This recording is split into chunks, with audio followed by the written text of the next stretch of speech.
Hi everyone. So Amazon Basicsல e-writing pad வாங்கியிருந்தேன். அது எப்படி இருக்குன்ற ரிவ்யூ வீடியோ இப்போ நீங்கள் பாருங்கள்.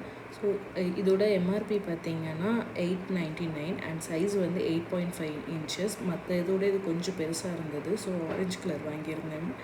இது வாங்கினதுக்கான ரீசன் பார்த்திங்கன்னா, நான் ஐபேட் யூஸ் பண்ணுறத பார்த்துட்டு என் கிட் இது வேணும், அவங்களுக்கும் ஐபேட் வேணும் அப்படின்னு கேட்டுட்டு இருந்தாங்க. ஸோ அதெல்லாம் கொடுக்காததுக்கு பதிலாக இந்த மாதிரி அவங்களுக்கு எழுதி பழகுறதுக்காக இந்த மாதிரி ரைட்டிங் பேட் வாங்கியிருந்தேன்.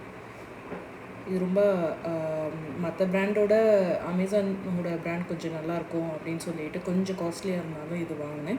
கம்பேரிட்டிவ்லி லைக் மற்றதெல்லாம் வந்துட்டு உங்களுக்கு 100 rupeesல கூட இருக்கும். பட் இது வந்து கொஞ்சம் எக்ஸ்பென்சிவ்.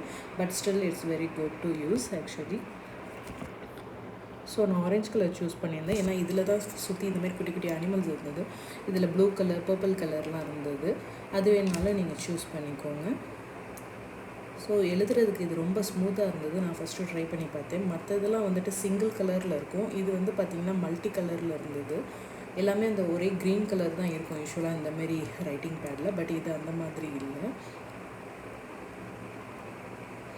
இன்னொன்று இதில் ஒரு ஆப்ஷன் இருக்கும். பேக் சைடில் வந்துட்டு நீங்கள் ஏதாவது எழுதிட்டு அதை எரேஸ் பண்ண வேணாம் அப்படின்னு நினச்சிருந்தீங்கன்னா பின்னாடி ஒரு லாக் இருக்கும். அந்த லாக்கை வந்து போட்டுட்டோன்னா இங்கே இருக்குல்ல இந்த சின்ன பட்டன், இந்த லாக் போட்டுட்டோன்னா அது வந்து நம்மளுக்கு எரேஸ் ஆகாது.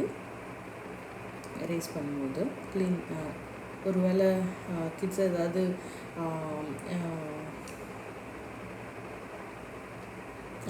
ஓகே, இப்போ நம்ம அதை அன்லாக் பண்ணிட்டோன்னா அது வந்து எரேஸ் ஆகும்.